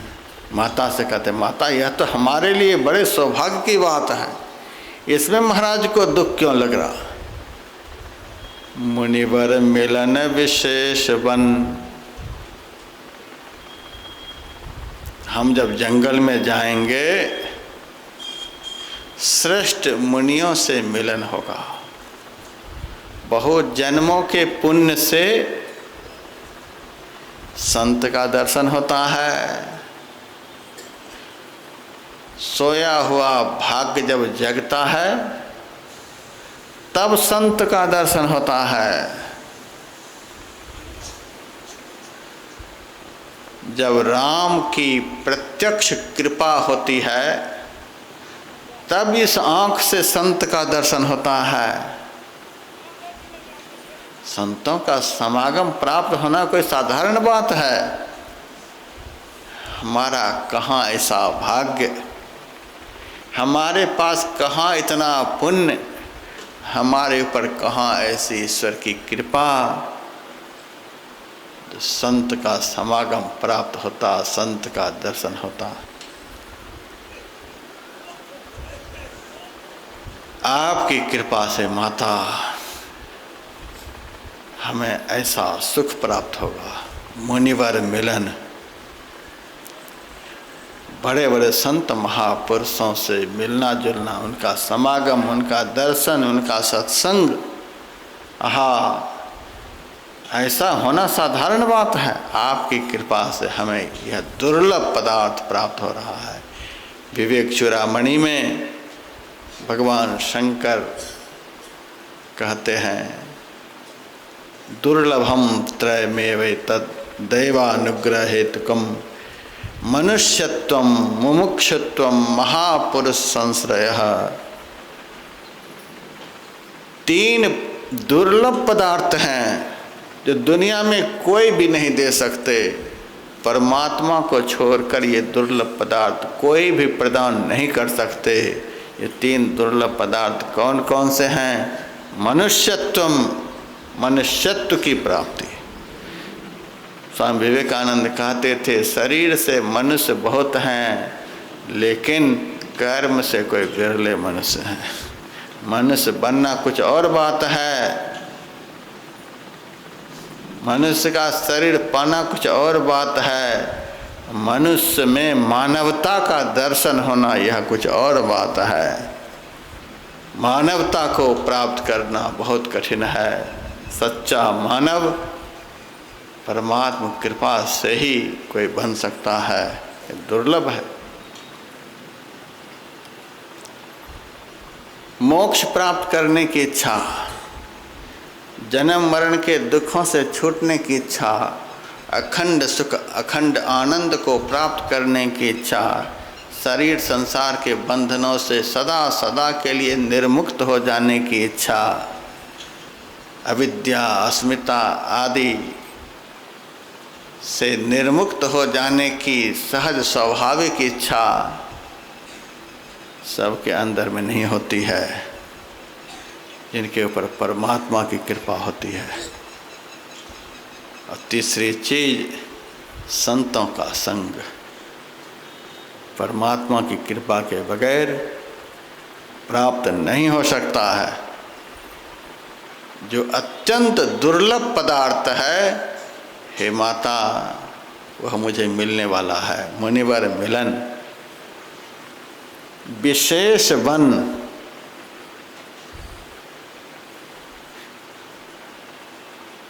वन का वातावरण मिलना, जंगल का वातावरण मिलना, जंगल का निवास, ये बहुत दुर्लभ है। आपकी कृपा से मिलने वाला है जंगल का निवास। चौथे पन में तो सबको जंगल जाना ही पड़ता है। जिस जंगल में पहुँचे हुए संत से मिलन हो, उस जंगल का जाना, उस जंगल में निवास करना बड़े भाग्य से संभव होता है। आखिर में तो सबको जंगल में जाना ही होगा। एक दिन ऐसा होएगा, जंगल होगा बस, ऊपर ऊपर हर फिरें ढोर चरेंगे घास। जंगल तो एक दिन सबको जाना ही है। जिंदा में जाए चाहे मुर्दा बन करके जाए, जिंदा में तरोताज़ा शरीर से चले जाएंगे तो वहाँ जाकर कुछ कर लेंगे। बुढ़ापे में चले जाएंगे तो कुछ संस्कार बना लेंगे। मरने के बाद किसी के पहुँचाने पर पहुँचेंगे तो स्वाहा हो जाएंगे। जाना तो है ही एक दिन सबको। तो माता, इसी जवानी में ऐसे जंगल में तुम भेज रही हो जहाँ मुनिवर मिलन, श्रेष्ठ संतों का समागम हमें प्राप्त होगा। सब प्रकार हित मोर, वहाँ तो सब प्रकार से मेरा कल्याण ही कल्याण है। ऐसी जगह मुझे जाना पड़ेगा। तेन मह पितु आयसु, उसमें भी ऐसी जगह आजकल के माता पिता भेजते नहीं, और कहीं भेज देंगे कोई तकलीफ नहीं। ऐसी जगह आजकल के माता पिता नहीं भेजते हैं। लेकिन हमारे पिताजी ऐसे दुर्लभ स्थान पर जाने के लिए तुम्हें वरदान दे दिए। तेनमः पितु आयस्सु, पिता की आज्ञा। अब पिता यदि कह भी दें, पुरुष का हृदय थोड़ा कठोर होता है। पिताजी यदि कह भी दें तो माँ नहीं कह सकती ऐसी जगह जाने के लिए। लेकिन माता, तू तो पिता से भी आगे हो। सम्मत जननी तोर, हमारे लिए बहुत आनंद की बात है। मैं अभी अभी चलने को तैयार हूँ। कौशल्या जी के पास भगवान राम जाते हैं। कौशल्या के मन में आया कि पता नहीं राज तिलक होते होते कितना समय हो जाएगा। इस बीच में खाने पीने का अवसर मिलेगा कि नहीं मिलेगा। बेटा आओ आओ, तुम्हारे लिए ये मिठाई है, ये सुंदर वस्त्र है, ये वस्त्र पहन लो, मीठा खा लो। आज दिन भर तो यही सब चलता रहेगा। राज तिलक होते होते बहुत समय लग जाएगा, बेटा खा लो। माँ का हृदय बड़ा विचित्र। भगवान श्री राम ने कहा कि मैया, मुझे पिताजी ने बहुत बड़ा राज्य दिया है। अयोध्या के राज्य से उनके मन को संतोष नहीं हुआ। ये छोटा सा राज्य था, बहुत बड़ा राज दिया है। बहुत बड़ा राज, कहाँ का राज दिया? वन का राज दिया है। अयोध्या के राज की तो सीमा है माता, लेकिन जंगल की कोई सीमा नहीं है। असीमित राज, राम तो असीम हैं। असीम को तो असीम मिलना चाहिए, सीमित को सीमित मिलता है, असीमित को असीमित। हमको पिताजी ने असीमित वन का राज दिया है। माता कुछ क्षण के लिए तो व्याकुल होती हैं, लेकिन कहती क्या है? हम भाग्यहीन हैं, मेरा भाग्य फूट गया, इसीलिए तुम यहाँ से जा रहे हो। लेकिन एक मेरे दुखी होने से यहाँ से जाने के बाद अरबों खरबों लोग तुम्हारा दर्शन करके सुखी होंगे। इस दुख को मैं बर्दाश्त करने के लिए तैयार हूँ। ये ज्ञान को जन्म देने वाली माँ है। एक मेरे दुखी होने से यदि सारे संसार के प्राणियों का दुख खत्म हो जाए तो दुख सहने के लिए तैयार। इस माता का बेटा भूल नहीं जाना। एक क्षण भी तुम्हारे चिंतन के बिना माता का नहीं बीतेगा। इस माता को भूलना नहीं और जल्दी से जल्दी वनवास को समाप्त करके दर्शन देने को वापस होना। तब तक के लिए ही शरीर में मैं प्राण को रखूँगी जब तक कि तुम्हारा दर्शन नहीं हो जाएगा। माता आशीर्वाद दे ही रही हैं, तब तक सीता जी आ जाती हैं। सीता जी को पता चल गया अब तो ये चलने को तैयार है। कौशल्या माता कहती हैं कि बेटा राम, तुम जंगल चले जा रहे हो, हमको उतना दुख नहीं, लेकिन सीता जंगल जाने के लायक नहीं। तुम तो पहले भी जंगल गए हो, 12-13 साल के बाद वापस हुए हो, तुमको तो आदत हो गई है। इस बार भी 14 साल के लिए चले जाओगे, कोई बात नहीं। लेकिन सीता जी तो बंदर का चित्र भी देख लेती है तो डर जाती है। ये सीता इस मुद्रा में खड़ी हैं कि लगता है कि साथ ही जाएंगी। तुम ज्ञान हो, ज्ञान एक बार हृदय से निकल भी जाए तो उतना अनर्थ नहीं जितना कि हृदय से भक्ति के निकलने से अनर्थ होता है। तुम ज्ञान हो, पुरुष हो, और सीता नारी हैं, भक्ति हैं। तुम चले जाओगे तो किसी तरह से हम बर्दाश्त कर लेंगे, लेकिन जब भक्ति स्वरूपा सीता जाएंगे तो हम इस दुख को बर्दाश्त नहीं कर सकेंगे। सीता जी भी कम से कम रह जाएं तो बड़ा भारी अवलंब मिल जाएगा। राम, ज्ञान, सीता, भक्ति, लक्ष्मण, वैराग्य, जहाँ ये तीनों रहते हैं वहाँ आनंद ही आनंद। कम से कम भक्ति भी रहे तो भी आनंद में कोई कमी नहीं। जहाँ भक्ति विराजती है तो भक्ति के पुत्र ज्ञान वैराग्य, ज्ञान वैराग्य को तो वापस आना ही पड़ेगा। सीता जी यदि रह गई तो राम को, लक्ष्मण को आना ही होगा। लंका के राक्षसों ने रावण से कहा था, महाराज आपने तो जनकपुर में जाकर राम का दर्शन कर लिया। रावण ने कहा कर लिया, एक बार मुझे दर्शन नहीं कराओगे? एक बार महीनों दिन दर्शन कराऊंगा।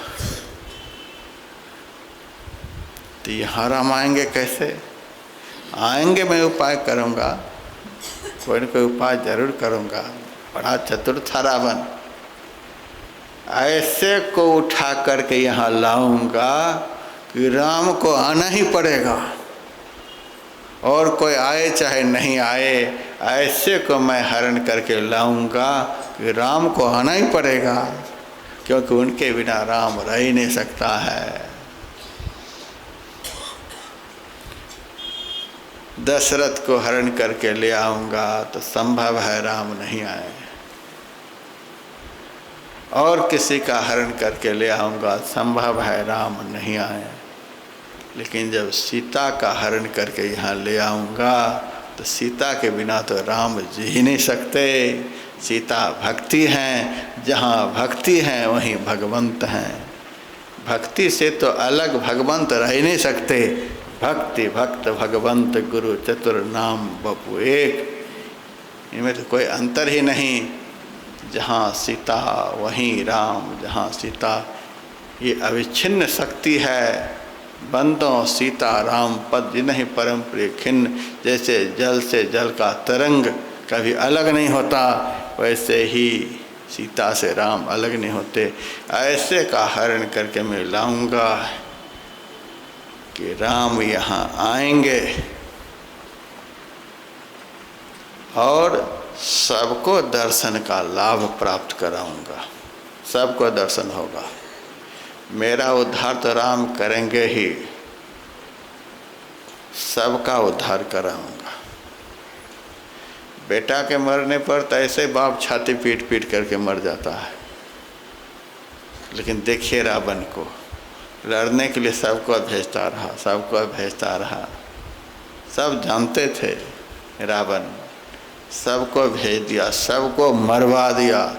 एक भी जब नहीं बचा तब आखिर में ये गया है। अब सबका उद्धार हो गया, अब हम अपना उद्धार करा लेते हैं। हमारे गुरु महाराज के प्रवचन में एक जगह आया है, आखिर में असल में रावण राम का भक्त था, सबका उद्धार कराया, सबको राम का दर्शन कराया। इतना ज्ञानी भी था। सीता भक्ति है, भक्ति का दर्शन सब नहीं कर सकता। ऐसी जगह पर सीता को रखा था अशोक वाटिका में, इतना पहरा में रखा था कि दुनिया का कोई भी पुरुष वहाँ जा नहीं सकता। यह तो दिव्य भक्ति है, इसका दर्शन तो कोई संत ही कर सकता है, इनका दर्शन तो कोई भगवंत का भक्त ही कर सकता है। जब संत के दर्शन से दृष्टि निर्मल हो जाएगी तभी कोई राम का दर्शन कर पाएगा। जब हनुमान जी ने सीता का दर्शन किया और हनुमान जी का दर्शन समस्त लंका वासियों को हुआ है, तभी बाद में अशोक वाटिका के अंदर रहने वाली सीता का दर्शन राक्षसों को हुआ है। पहले संत का दर्शन, तब संत की कृपा से ही भक्ति का दर्शन संभव है।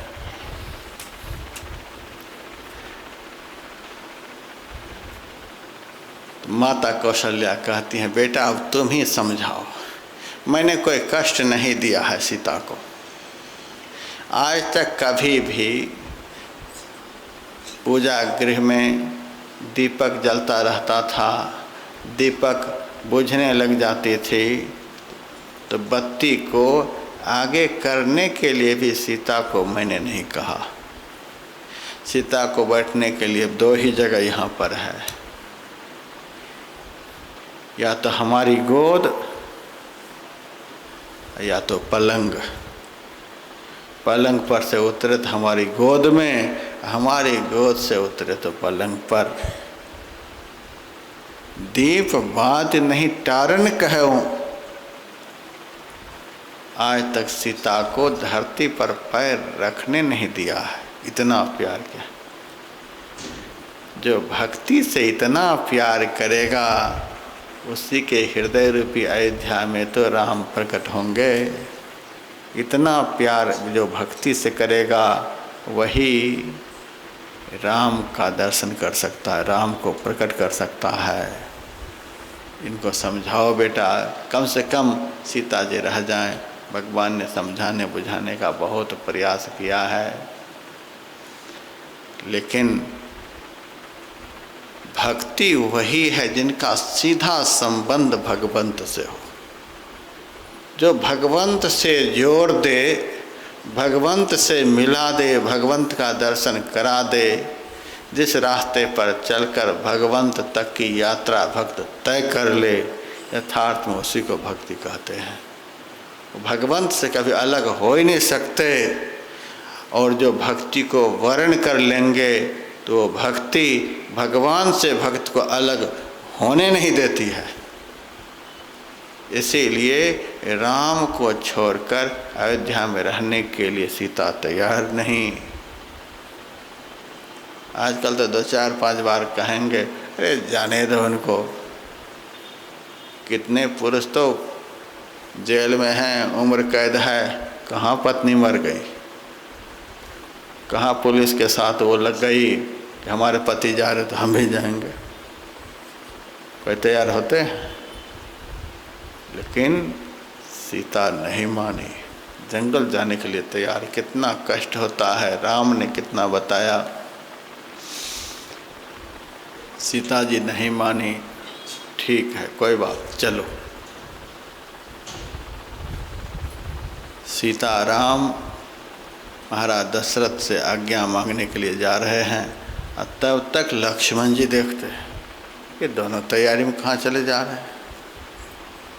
पता चला कि दोनों वन की तैयारी में हैं, भगवान के चरणों में लिपट गए। भगवान ने बहुत समझाने का प्रयास किया, माता की आज्ञा का पालन करो, पिता की आज्ञा का पालन करो, गुरु की सेवा करो, समाज की सेवा करो, इसकी सेवा करो, उसकी सेवा करो। ये वैराग्य का परिचय मैं दे रहा हूँ। बारंबार मैंने कथा के क्रम में बतलाया है कि राम ज्ञान है। ज्ञान उसी को कहते हैं जो भक्ति को सदैव साथ रखे। ज्ञान उसको कहते हैं जो वैराग्य को सदैव साथ रखे, जिनसे भक्ति और वैराग्य कभी अलग नहीं हो। यथार्थ में वही असली ज्ञान है। भक्ति वैराग्य से जो सदैव संयुक्त हो उसी को ज्ञानी कहते हैं। यही ज्ञान की परिभाषा है। भक्ति नाम की चीज़ नहीं, वैराग्य का कभी जीवन में दर्शन नहीं,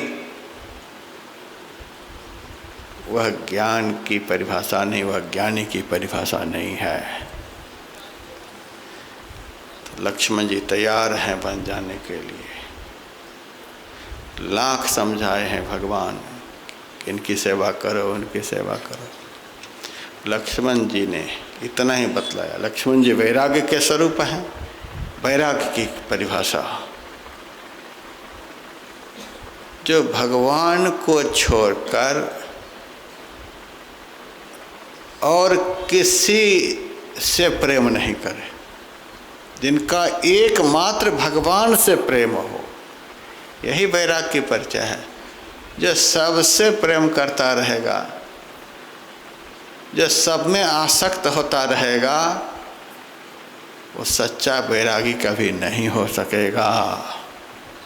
आज मैं किसी साधु को कहता मोबाइल नहीं रखो, अरे महाराज इसके बिना तो हम जी नहीं सकते। हमारे पास जो बहुत रहना नहीं चाहते, बहुत कारण है। अखबार हम पढ़ने नहीं देते हैं, महिलाओं सबसे बातचीत करने नहीं देते हैं, इधर उधर घूमने नहीं देते हैं, मोबाइल रखने नहीं देते हैं। अब ऐसे फक्कर के साथ कौन रहेगा? पैसा भी नहीं रखने देते हैं, बैंक बैलेंस करने नहीं देते हैं, इधर उधर भाषण के लिए जाने नहीं देते हैं। हम तो सोचते हैं जिस काम के लिए मैदान में उतरा है वह काम करके अपने कुल खानदान की कीर्ति को बढ़ा सके, भेष की मर्यादा की रक्षा कर सके। जिसलिए साधु बना है उस साधु जीवन का सही आनंद ले सके, हमारे मन में तो यह भावना है। लेकिन बहुत लोग बहुत कुछ सोच करके ठहरते नहीं। मोबाइल नहीं रखो, मोबाइल रखने से कभी घर से फ़ोन आएगा, कभी परिवार का फ़ोन आएगा, कभी उसका फ़ोन आएगा, कभी इसका फ़ोन आएगा। आज 2:45 बजे ब्रह्म मुहूर्त में मैं जगा तो मेरे पास फ़ोन लेकर के एक आ गया। हम तो रखते ही नहीं, लेकर के आ गया। पंजाब से फ़ोन आया है, क्या बात है? 2:45 बजे फ़ोन किया है। महाराज बुखार हो गया था, बहुत बुखार था, 2 दिन पहले बुखार तो हल्का हो गया, लेकिन अब शरीर में लगता कुछ है ही नहीं। मैंने कहा कुछ नहीं है तो तू कैसे बोल रहा है? कुछ है ही नहीं तो बोल कैसे रहा है? तो जो बोल रहा है उसको कहो कि भगवान का नाम बोलता रहे इस विपत्ति में, और कोई उपाय नहीं है। नाम को बोलते रहो। जो बोल रहा है, तुम कैसे कहता कोई कुछ नहीं बचा शरीर में? तुम तो बचे हो। जिन्होंने तुमको बचाया है उनका नाम लेते रहो, यही सबसे बड़ा सहारा है। मैंने कहा और उसी समय नाम लेना वो शुरू कर दिया। उम्मीद है कि जरूर उनका कुशल होगा। तो वैराग्य की यही परिभाषा, जिनका एकमात्र अपने आराध्य से प्रेम हो। सब जगह जो प्रेम करता फिरेगा वह सच्चा वैरागी नहीं हो सकेगा। तो लक्ष्मण जी ने कह दिया कि आप कहते हो पिता की सेवा करो, माँ की सेवा करो। आज तक तो मैंने किसी को माँ माना ही नहीं। माँ यदि हमारी दृष्टि में है तो एकमात्र आप है। माँ मैं आपको मानता हूँ। पिता की सेवा करने के लिए कह रहे हो। मैंने आज तक दशरथ जी को पिता माना ही नहीं। मैंने तो सारे जीवन आपको पिता माना है। आप बड़े भाई की सेवा करो। मैंने बड़े भाई के रूप में आपको माना है। आप कहते हो गुरु की सेवा करो। मैं आपको छोड़कर और किसी को गुरु जानता ही नहीं। आप जितने संबंधियों की सेवा करने के लिए, जिस समाज की सेवा करने के लिए कह रहे हो, हमारा तो एकमात्र लक्ष्य आप हो। इसीलिए तो उनका नाम लक्ष्मण पड़ा। जिनके मन का लक्ष्य एकमात्र राम हो वही लक्ष्मण है। लक्ष्मण की सेवा भाव इस तरह का है, वे किसी को नहीं जानते। महाराज हम किसी को नहीं जानते, और आप इतना बड़ा राज्य का संचालन करने के लिए कह रहे हो।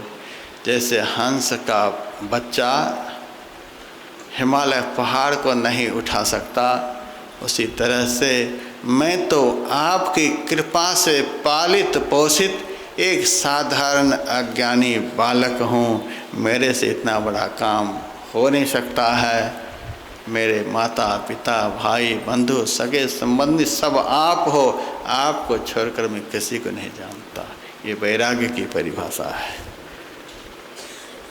जो राम को छोड़कर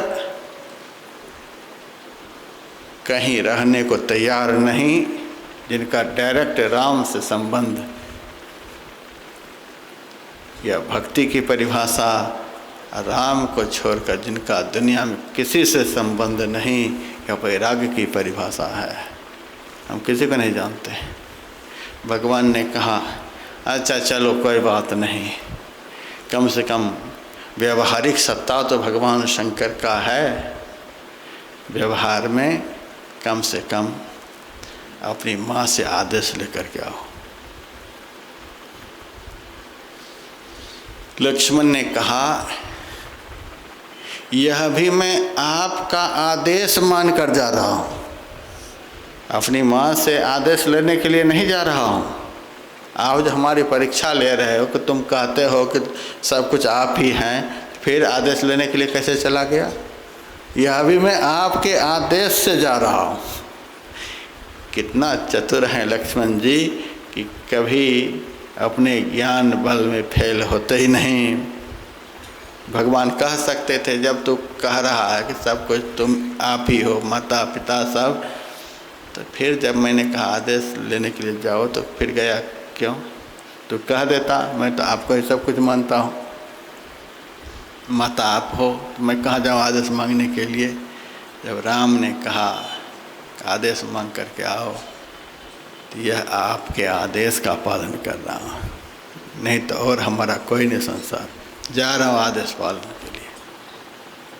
लक्ष्मण जी भगवान राम की आज्ञा से माँ के पास गए। भीतर भीतर डरते हुए जा रहे, पता नहीं ये मैया जाने के लिए कहेंगे कि नहीं कहेंगे। प्रणाम करते हैं और सारी घटना क्रम माँ को बतलाते हैं।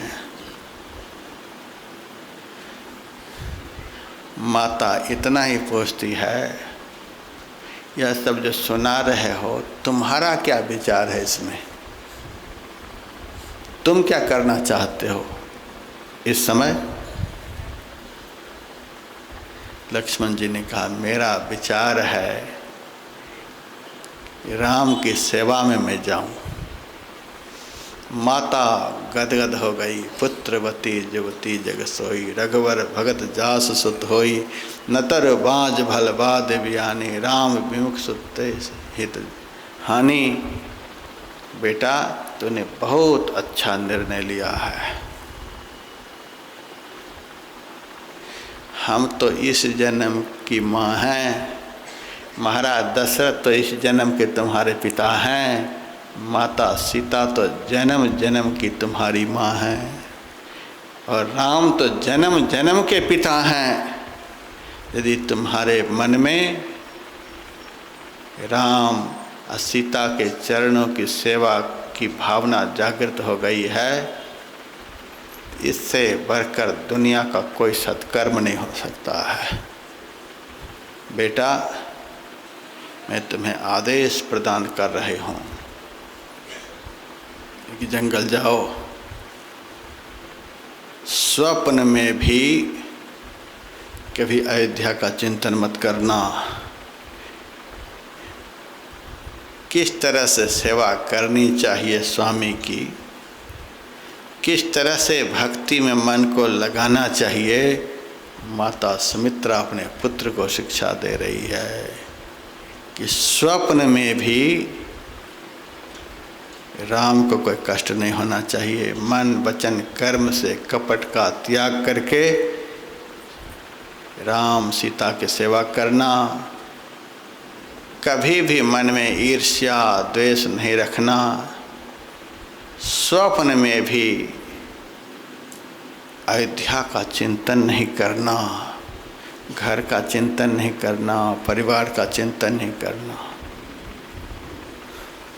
उसी वक्त माँ के चरण को छू करके लक्ष्मण ने सौगंध खाया है। तुम कह रही हो माता कि स्वप्न में भी राम को कष्ट नहीं होना चाहिए, स्वप्न में भी किसी की याद मत करना। जब सोएंगे तभी तो स्वप्न होगा। जब तक मैं वन में रहूँगा चरण की सौगंध खाकर कहता हूँ लक्ष्मण सोएगा नहीं, सोऊंगा नहीं। नींद आती है कुछ खाने पर, खूब खाएंगे तो खूब नींद आएगी।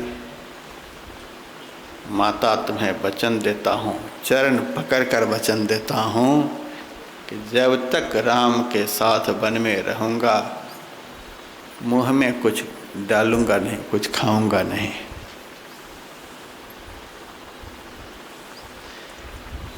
खाने से सोने से मन में विकार उत्पन्न होता है, स्त्री का चिंतन होता है, परिवार का चिंतन होता है, तो न खाऊंगा न सोऊंगा और न किसी नारी का स्वप्न में भी चिंतन करूंगा।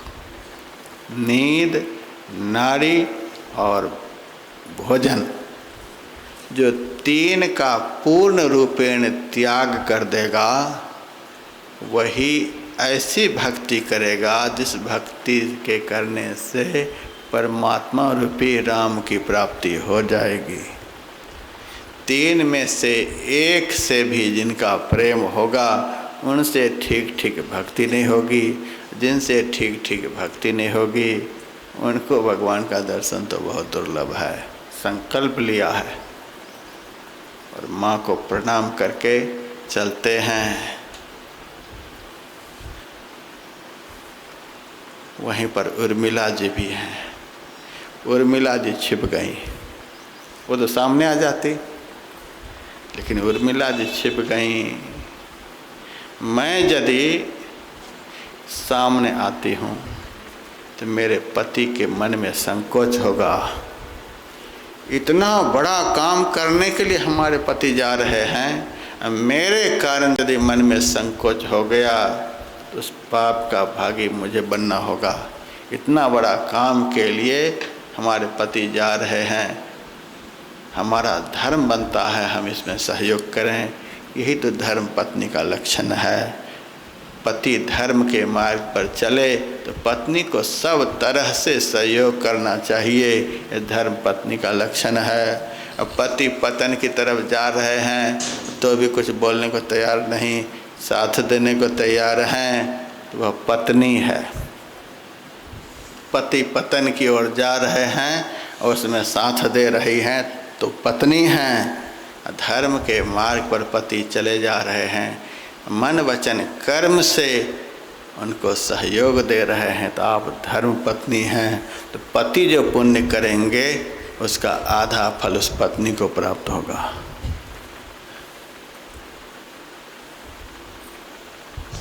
लक्ष्मण जी चले जा रहे हैं, अपने को छिपा लेती हैं। उर्मिला राम के चरणों पर माथा रखकर प्रणाम करते हैं। आदेश प्राप्त हुआ है। अब तीनों मिलकर राम, लक्ष्मण, सीता, ज्ञान, वैराग्य, भक्ति, ये तीनों महाराज दशरथ के सामने विदाई के लिए आदेश ले रहे हैं। बहुत प्रयास किए रखने का, लेकिन रहे नहीं। ज्ञान, वैराग्य, भक्ति प्रकट तो हुए थे अयोध्या में, लेकिन आज दशरथ जी के सामने से विदा ले रहे हैं। जिन्होंने प्रकट किया था आज उन्हीं के सामने से तीनों विदा ले रहे हैं। क्यों विदा ले रहे हैं? ज्ञान, वैराग्य, भक्ति वहीं पर निवास करते हैं जहाँ हृदय में किसी भी प्रकार का विकार नहीं होता है। जहाँ काम तह राम नहीं, जहाँ राम नहीं काम। तुलसी कबहु ना टिकै, रवि रजनी एक ठाम। जहाँ काम का निवास होता है, जहाँ वासना रहती है, जहाँ सांसारिक को चाहना रहती है, वहाँ राम नहीं। जहाँ काम तह राम नहीं, जहाँ राम विराजते हैं वहाँ कोई कामना नहीं, कोई इच्छा नहीं। विभीषण जी से भगवान ने कहा, विभीषण मांगो वरदान। विभीषण जी ने कहा, जब मैं लंका से चला था तो मांगने की बड़ी इच्छा थी, यह मांगूंगा वह मांगूंगा, लेकिन जब आपका दर्शन हो गया, आपके प्रेम रूपी सरिता में मेरे अंदर की सारी वासना बह गई। कोई वासना नहीं। जहाँ राम नहीं काम। तीनों सामने से जा रहे हैं। क्यों जा रहे हैं? दशरथ जी के मन में वासना आ गई। जब उपासना उनके अंदर में थी तो तीनों प्रकट हो गए, अब वासना जागृत हो गई। काम कौतुक लेखई, सुरपति बसई बाह बल जाके, नरपति सकल रहें रुख ताके, ते सुनितिय ऋषि गयो सुखाई, देखो काम प्रताप बढ़ाई। उपासना अंदर से चली जाती है तो वासना प्रवेश कर जाती है। अब वासना जब अंतःकरण में प्रवेश कर जाती है तो ज्ञान, वैराग्य, भक्ति तीनों विदाई ले लेते हैं। आप लोग इस बातों पर ध्यान देंगे। यदि सांसारिक वासना अंदर में आ गई तो उपासना का फल जो ज्ञान, वैराग्य, भक्ति की प्राप्ति है, उनकी विदाई समारोह का आनंद लेंगे। अब वासना चली गई जीवन से, तो उपासना अंदर में आ जाएगी। वासना जैसे निकलती है वैसे उपासना शुरू हो जाती है। और उपासना जब अंदर में आ जाती है, उपासना जब शुरू हो जाती है, तो ज्ञान वैराग्य भक्ति चैतन्य हो जाते हैं, प्रत्यक्ष हो जाते हैं। वासना अंदर में आ गई तो वह अंदर कैसा हो गया? लंकापुरी के समान। और उपासना अंदर में आ गई तो वह हृदय हो गया अयोध्या के समान। हृदय यदि अयोध्या बन गया तो ज्ञान वैराग्य भक्ति का समावेश।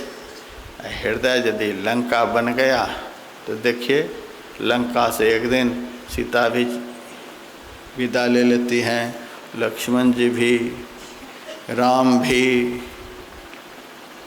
भरत जी के जीवन में उपासना आ गई तो जो राम लक्ष्मण सीता निकल गए थे फिर वापस आ गए हैं। लंका से निकल गए, सब गए और निकल गए।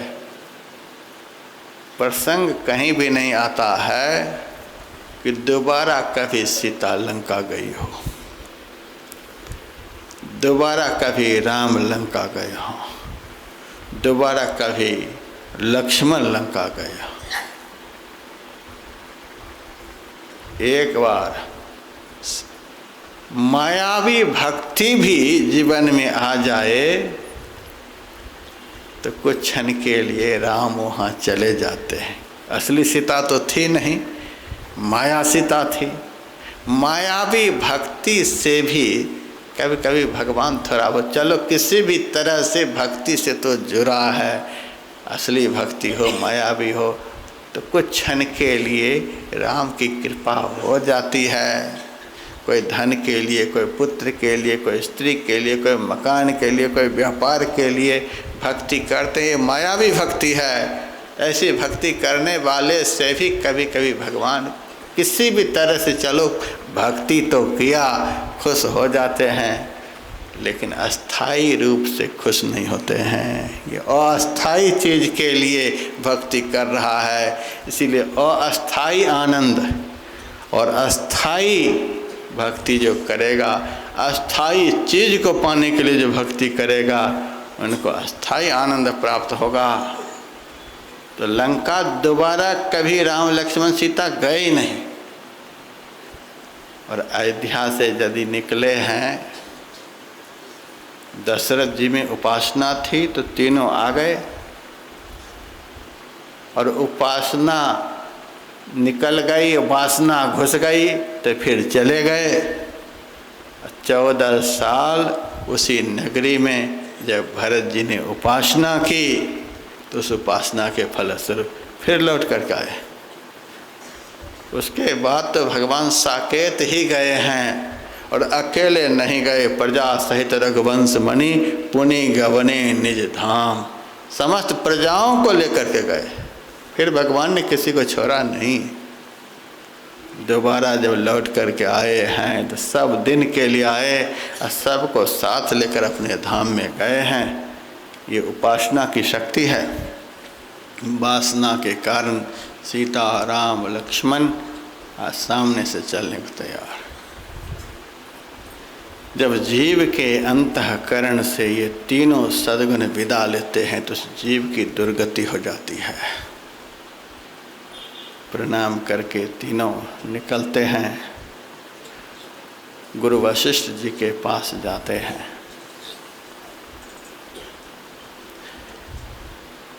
कृत्तिवास रामायण में, आनंद रामायण में इस तरह की भी चर्चा है कि जब तीनों चलने लगे तो कह कहते नहीं नहीं, मैं वरदान मांगे हूँ, तापस वेश विशेष उदासी, 14 वर्ष राम वनवासी। तपस्वी के भेष में जाओगे कि राजकुमार बन करके जंगल में जाओगे? साधु बना रही है मैया, साधु को कैसे वन में रहना चाहिए? कि राजकुमार बन करके जंगल में रह जाता है।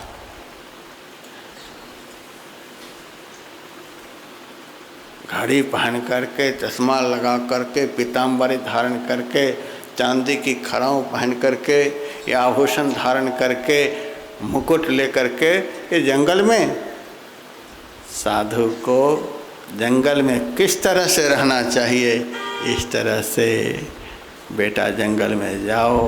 बलकल वस्त्र ला करके राम लक्ष्मण के सामने दिया है, सीता के सामने दिया, लेकिन गुरु वशिष्ठ जी ने कहा नहीं नहीं, राम लक्ष्मण तो बलकल में जाएगा लेकिन सीता बलकल में नहीं। सीता जो है भक्ति स्वरूपा है, भक्ति तो सदैव सजी सजाई हुई होती है। राम लक्ष्मण बलकल में जाएंगे, इस तरह से तैयारी है। अब आप लोग कथा का जो फल है, आपने जो भक्तिमय चरित्र जो इतना प्रेम से सुना है, उस चरित्र के श्रवण का जो फल है, साधु संत महात्माओं का दर्शन, वह दर्शन होने के लिए जा रहा है। बोलिए आनंद कंद भगवान की जय।